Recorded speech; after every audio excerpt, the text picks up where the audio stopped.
I messed up. I messed up. This is a really bad idea.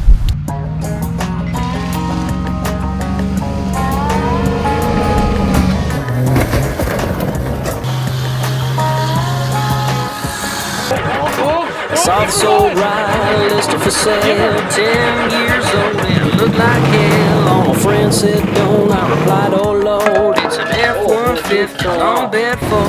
It stores my tools, can haul a load, but it drinks up gas, and now I'm broke. I jacked it up, put on lift kit, off-road tires with B-locks on it. It's got a little attitude, ain't it grand? It does the mud as well as the sand, it defines me who I am.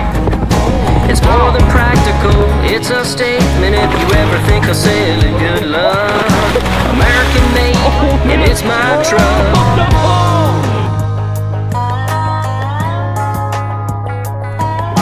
Before I was just another guy, look at me now, I'm way up high. Might look like I have it just for show, cause it'll dust up any dirt road. I jacked it up, put on lift kit, off-road tires with B-locks on it. It's got a little attitude, ain't it grand? It does the mud as well as the sand. It defines me who I am. It's more than practical, it's a statement. If you ever think I'll sell it, good luck. American made, and it's my truck.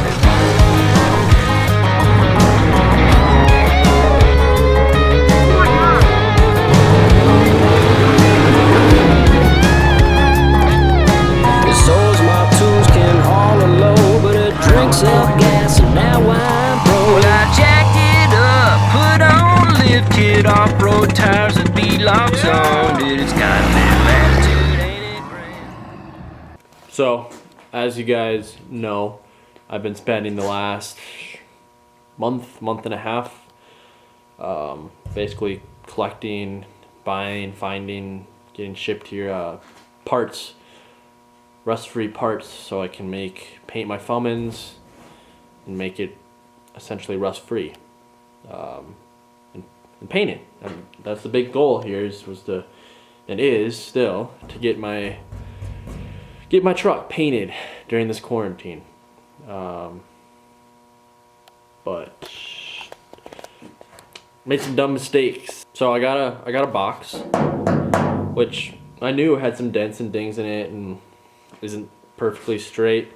But I'm not a body man by any means, so I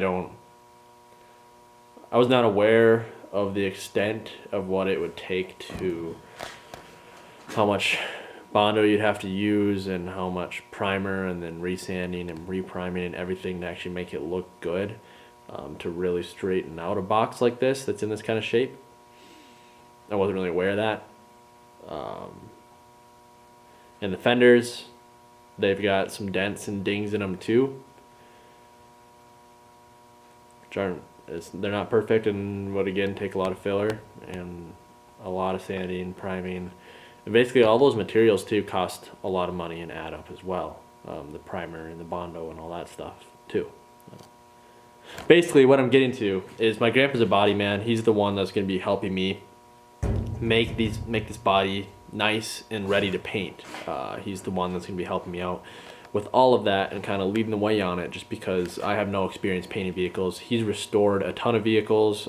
He used to be a body man, like that's his profession, is doing body work and painting cars and all of that. So he knows what he's doing, and he ended up, because all this coronavirus crap, I haven't really seen him very much lately because we've been trying to, he's older and we're trying to stay apart and do the social distancing thing. So I kind of just got all these parts, thinking like, okay, I'll get all these parts, then I'll be like, hey Grandpa, got everything we need, we can start doing this. But long story short, he looked at my parts and basically he said it'd be so much work, and then that it would be so much easier if I just bought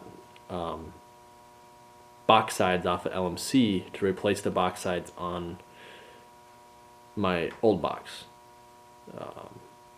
Because then you wouldn't have to do all the body work. All you'd have to do is just take out the old box sides and then weld on the new ones, which he said will be a lot easier and simpler than doing all the filler and the primer and everything, and it would just end up having a lot of a cleaner finish, especially since I'm going gloss black too, because gloss black shows all the imperfections, you know what I mean?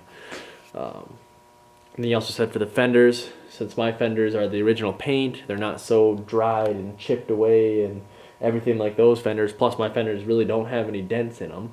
It's just it has the rust. And I guess off of LMC, you can order, I think they're 25 bucks a piece, fender bottoms that you can just weld in. He's telling me that it would be easier to just cut out the bottoms of my fenders and weld in the fender bottoms. Because obviously I don't want to go with complete aftermarket fenders just because they never line up right. They never line up perfect, but with these fender bottoms, it's supposedly the way to go instead of messing with all the dents and dings that are in the fenders that I got. Tailgate we might still salvage just because it is really hard to find a nice tailgate, so might do a little bit of body work and try to save that tailgate. Yeah, basically what I'm saying is I made one step forward, kind of 2 steps back with buying all these parts.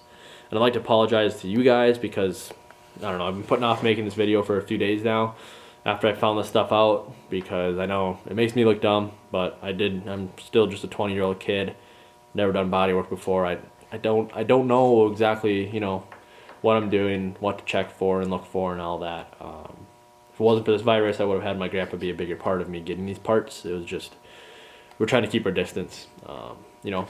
But this is still a really nice rust-free box, and for northern Minnesota, especially Minnesota in general, any of these northern states, it's still in really good shape and it's still completely rust-free. Yes, it has some dings and dents and it's not straight, but it'd still make a perfect box for a truck if you have a rusted out box and you want something rust-free to throw on it and throw like a cheaper paint job on it or bedline it or just run it with some primer as is or whatever. Still a great option and still definitely worth some money. Like I didn't get ripped off. It's just not, I didn't get the right things for what I'm doing, trying to make this like show truck quality. So if anyone is interested in a box, you can send me an email. I've got my email in the description and all my videos. Send me an email. It is a completely rust-free box. Normally these go for, in Minnesota, still go for like 800 bucks even in the bad condition. In good condition, you go for 1,500 bucks to $2,000 in a perfect, pristine condition box. A box like this normally goes for around 800 bucks in Minnesota. And I'm really just wanting to get rid of this thing quick so I can try to at least make my money back on it. Or get close to making my money back on it. So even if you guys want to make me an offer, let's just say starting at $750 for the box. But if you guys want to make me an offer, there's probably a pretty good chance I'll take it, because I'm just wanting to try to get some of my money back, get rid of this thing so I can have more money to spend on the right parts that I'm wanting. But yeah, if anyone's wanting to come out and take a look at it or want me to send them some up close and detailed pictures, you're gonna see it's got some filler and stuff everywhere.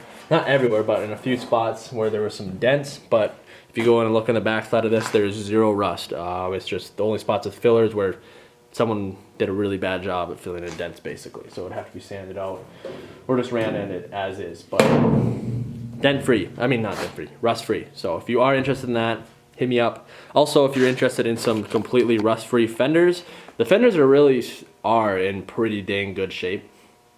They're from Texas. They do have some dings and some nicks, so like they're not fenders for a show truck unless you're willing to put a little bit of work into them. They don't need a ton of work. Just for me, since my fenders are basically perfect besides the rust, it's gonna be easier for me to just put the fender bottoms in, because it's just still the original paint, so I don't have layers of paint to sand through or anything like that. It'd be a lot easier to paint my fenders. But these are the ones. This is the one that's not in quite as good a shape, but really the only ding it's got is right here. It's a little bit rippled on this fender. I think that's literally like it on this fender. I'll send you some more detailed pictures if you're interested. Again, send me an email. And the other one's got like a little dent right here on it, and that's really about it.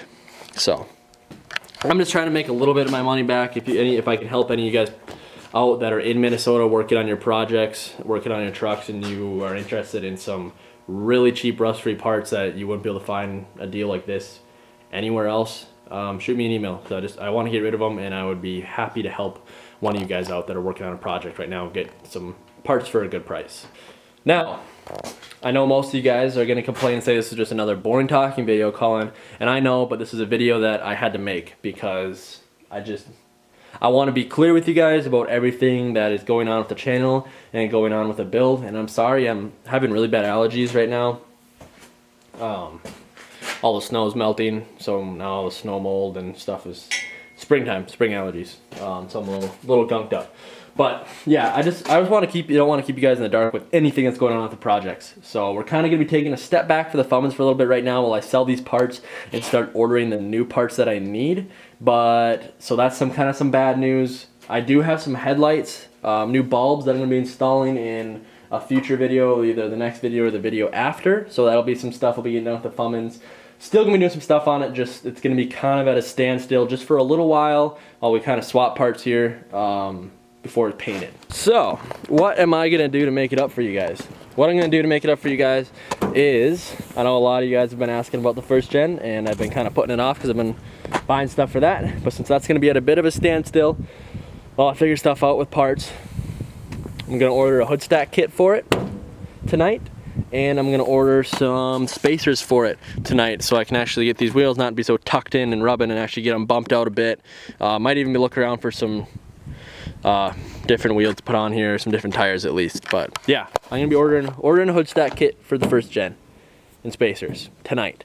So that's what I'm gonna do to make up for you guys. Those hood stack kit probably shouldn't hopefully take that long to get here, probably a week or so.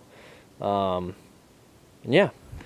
You can do some stuff with the first gen in the meantime, have some fun with it. Also, snow's starting to melt, so once I get the Fummins out of the garage, be able to start working on the 6.9. This has been Colin here at Up North Outdoors. Sorry, it's a boring video. It was just something I needed to address and tell you guys so you know what's going on with the projects. But I'm gonna edit this video, post it, and then I'm gonna order hood stack kit and order some nice spacers for the first gen. Maybe if I find any other goodies online, I'll order some up too. But fun stuff will be coming.